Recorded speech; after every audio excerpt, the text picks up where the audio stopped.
If you had asked me a year ago if I trusted my wife, I would have said yes without hesitation. Emily and I had been together for almost a decade. We weren't perfect, what couple is, but I always thought we were solid. We had built a life together, a home, a routine. We fought about dumb things sometimes, like how she always left cabinet doors open or how I never loaded the dishwasher her way. But at the end of the day, I believed in us. That belief shattered on our trip to the lake. It was supposed to be a relaxing getaway, just me, Emily, and my best friend, Jason. The three of us had been close for years, and when I suggested we take a trip together, it made sense. Jason had just gotten out of a long-term relationship, and I figured he could use the distraction. So, we packed up the car and headed to a secluded cabin by the water, thinking it would be nothing more than a week of drinks, late nights by the fire, and good memories.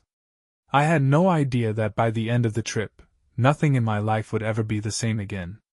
The cabin was beautiful. 2 stories of polished wood and wide windows, with a wraparound porch overlooking the lake. The dock stretched out over the water, a pair of old wooden chairs sitting at the edge. It was the kind of place that felt separate from the world, quiet, peaceful, untouched. Emily stepped out of the car first, stretching her arms overhead as she took in the view. "Okay, now I see why you insisted on this place," she admitted, flashing me a grin. Jason chuckled as he grabbed his duffel bag from the trunk. "Told you. You just gotta trust your husband." She smirked, shaking her head. Yeah? The three of us made our way inside, unpacking and settling into the space. Emily and I took the main bedroom upstairs, while Jason got the guest room. That first evening was easy. We grilled burgers on the porch, cracked open a few beers, and sat by the fire pit as the sun dipped below the trees. Jason and I spent half the night reminiscing about our college days, telling stories that made Emily roll her eyes. It felt like us, comfortable, familiar. But if I had been paying closer attention, I might have noticed the way Emily's laughter came a little too easily whenever Jason spoke. The way her eyes lingered on him when she thought I wasn't looking. The way Jason avoided meeting my gaze whenever she did. At the time, I thought nothing of it. I should have.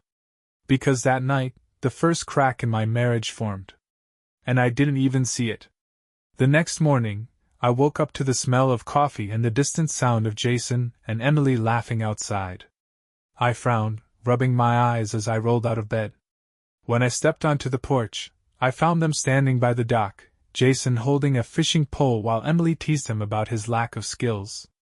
"I don't get it," she said, grinning. "How are you so bad at this? Isn't fishing, like, the easiest thing in the world?" Jason groaned, reeling in his empty line. "You try it then." She laughed, shaking her head. "No way.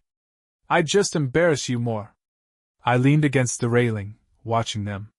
It was harmless, right? Just friendly teasing? Still, something about it sat weirdly in my gut. Jason noticed me first. "Morning, man," he called. "Coffee's inside." Emily turned, flashing me a smile like nothing was out of place. "You sleep okay?" I nodded, forcing a smile of my own. "Yeah. You two have been up long?" "Not really," she said, tucking her hair behind her ear. "I woke up early, and Jason was already out here, so I figured I'd keep him company." Jason shrugged. "She mostly just made fun of me." I chuckled, shaking off the weird feeling. "Sounds about right." Still, as I walked back inside to grab my coffee, I couldn't shake the nagging feeling that something was off. I didn't know it yet, but that morning was just the beginning. The day passed in a blur of lake activities. Emily refused to swim, said the water was too cold, so she lounged on the dock while Jason and I took turns diving in. She laughed every time one of us surfaced, shivering and cursing at the temperature. Later, we took the canoe out, paddling lazily around the lake, Jason in the back, me in the middle, and Emily up front. At one point, she leaned back, letting the sun warm her face, and Jason's eyes flickered to her, just for a second. I don't think he realized I saw it. It was quick, almost nothing. But something about the way he looked at her made my stomach twist. That night, we sat by the fire again, passing a bottle of whiskey between us. Emily's cheeks were flushed from the alcohol, her laugh softer, looser. At one point, she reached for Jason's arm to steady herself as she stood up, and something about the way he stiffened, just for a second, sent alarm bells ringing in my head. I ignored them. I wanted to ignore them. But deep down, I think a part of me already knew. I woke up in the middle of the night to find Emily's side of the bed empty. The cabin was silent. The only sound was the faint creak of floorboards from downstairs. I sat up, my heart hammering. Something was wrong.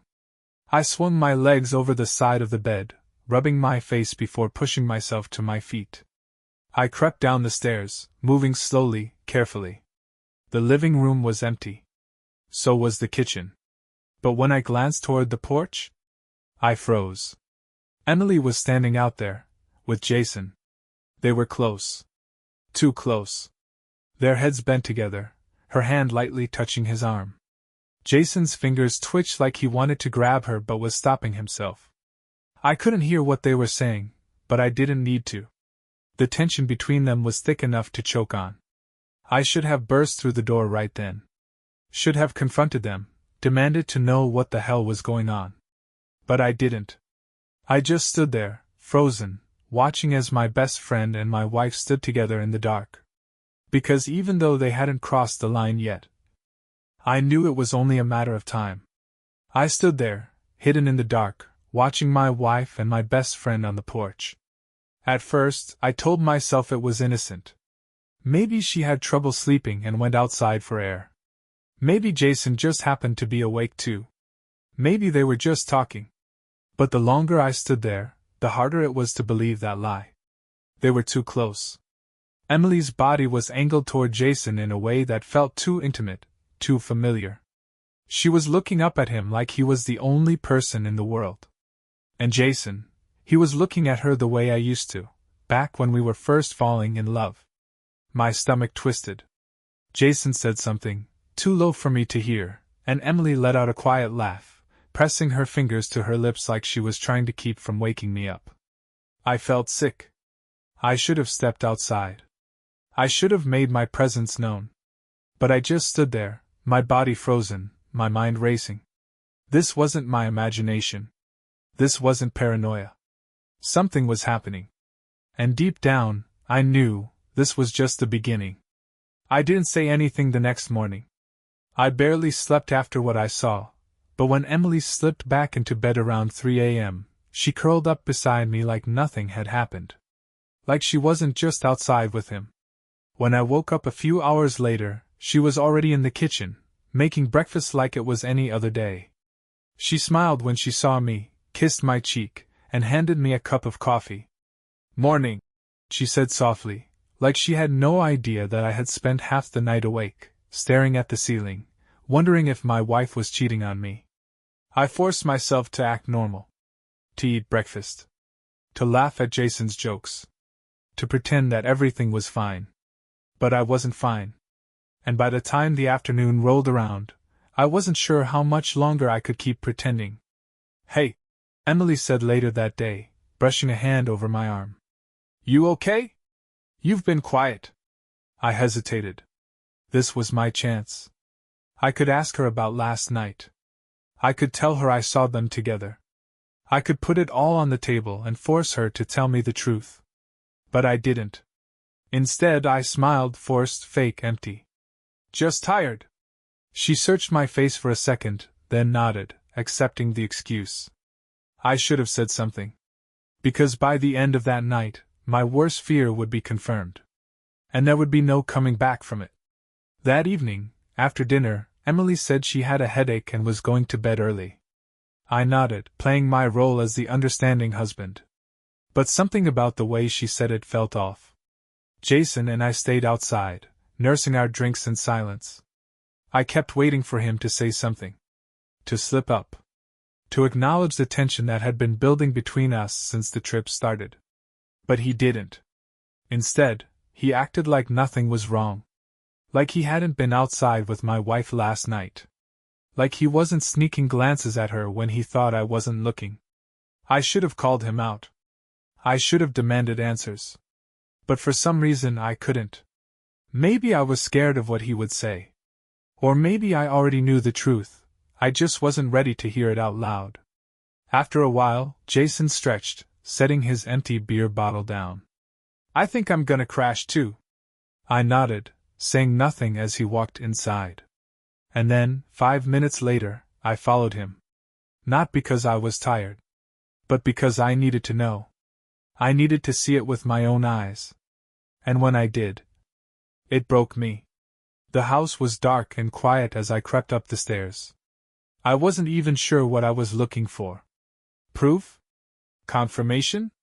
Some sick part of me hoping that I was just being paranoid. But then I heard it. A door clicking shut. Soft footsteps moving down the hallway. I held my breath, standing perfectly still, waiting. And then, Emily's voice. Not coming from our bedroom, but from Jason's. I felt the blood drain from my face. My whole body went cold. I stepped forward, my heart hammering so hard I thought it might break through my ribs. The hallway was dark, but the crack under Jason's door glowed faintly with soft yellow light. And then, a sound. A quiet, breathy laugh. Her laugh. I felt sick. I should have stormed in. Should have kicked the damn door open and caught them in the act. But I didn't. I just stood there, my hands clenched into fists, my chest burning with something between rage and heartbreak. Because I didn't need to see anymore. I already knew. Emily was cheating on me. With him. And suddenly, everything made sense. The lingering looks. The easy laughter. The way she touched his arm just a little too long. The way she snuck out of our bed in the middle of the night. I was a fool. And the worst part?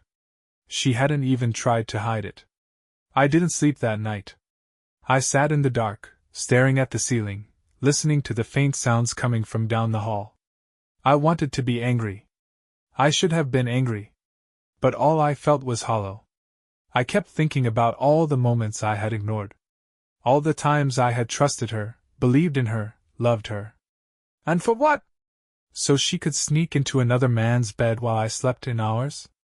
I didn't know what to do. I could wake her up, force her to admit it.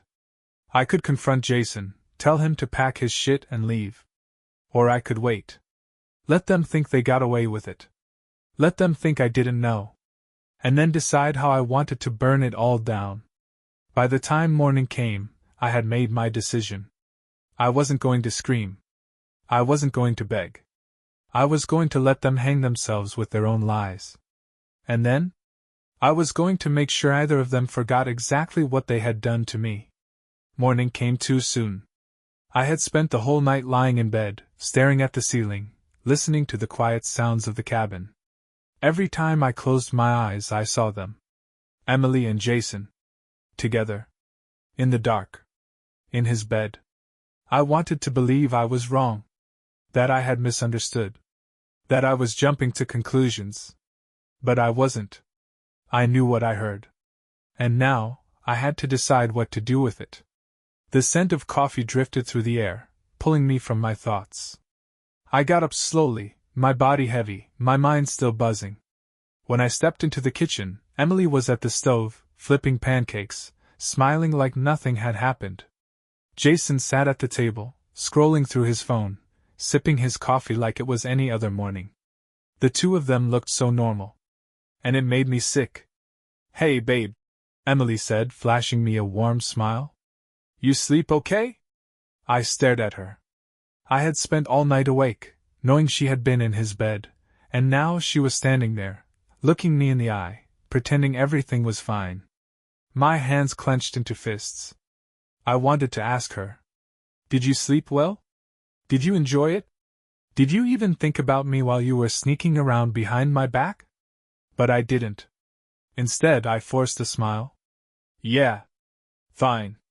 Jason looked up at me, his face unreadable.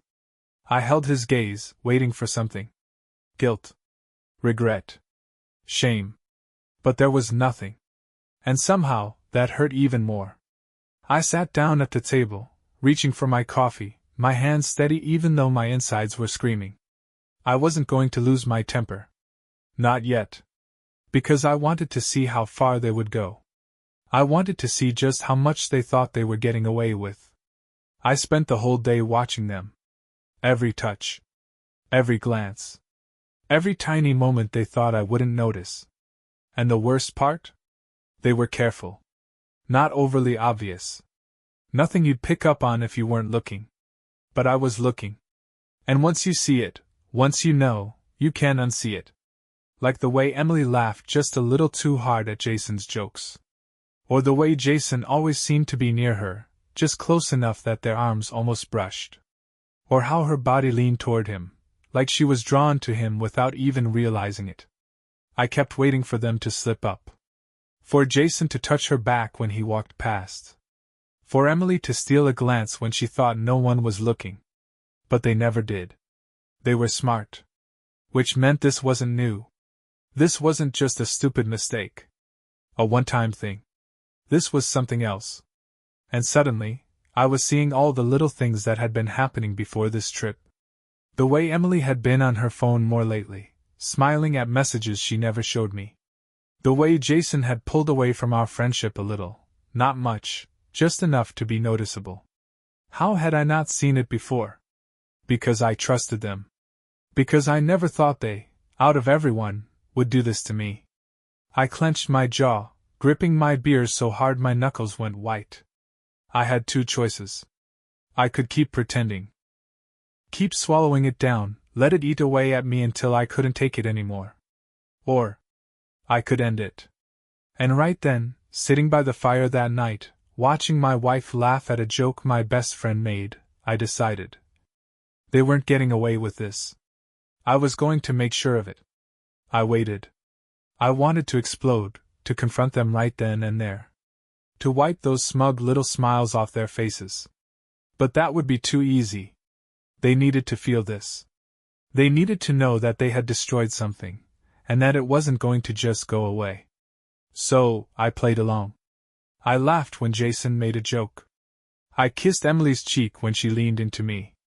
I let them think I was completely, blissfully unaware. And then, late that night, when Emily said she was tired and was going to bed, just like last night, I waited. I gave it 20 minutes. Then I crept out of bed and walked silently down the hall. Jason's door was closed. But this time, I wasn't just going to listen. This time, I was going to see. My heart pounded in my chest as I reached for the handle. My fingers wrapped around it, slow, steady. Then, I turned it. And pushed the door open. The room was dimly lit by the bedside lamp. Emily was sitting on the edge of Jason's bed, her back to me, wearing my t-shirt. Jason was standing in front of her, shirtless, leaning down, his hands brushing her thighs. They hadn't noticed me yet. They were too caught up in each other. My stomach twisted into something ugly. And then I spoke. "Well, isn't this cozy?" Emily froze. Jason's head snapped up, his face draining of color. And for a split second, there was nothing but dead silence. Then Emily scrambled to her feet. I can explain." I let out a short, bitter laugh. "Oh, please. I'd love to hear it." Jason took a step forward, his hands raised slightly, like he thought I was going to throw a punch. And maybe I should have. Maybe I wanted to. But the thing about betrayal? It doesn't make you angry at first. It makes you empty. I just stared at them. The woman I loved. The man I thought was my brother. And all I could say was, "How long?" Emily swallowed hard. "It's not what you think." I scoffed. "Then what is it, Emily? A friendly chat in the middle of the night? A casual hangout in his bed?" She opened her mouth. Then closed it. Because there was nothing she could say. We all knew what this was. And there was no taking it back. The truth came out in pieces. They had been sneaking around for months. It started with flirtation, then late-night talks, then stolen moments. And now? Now it had become something. Something real. Something I wasn't a part of. I didn't yell. Didn't break anything. I just looked at them, two people I had loved more than anyone else in the world, and said, "We're done." Emily's eyes filled with tears. "Please, let's talk about this." "There's nothing to talk about." I turned to Jason. "You were my best friend." My voice was quiet, steady. "And now? You're nothing." Then I walked out. Because the truth was, they had already ended everything. I was just the last one to find out.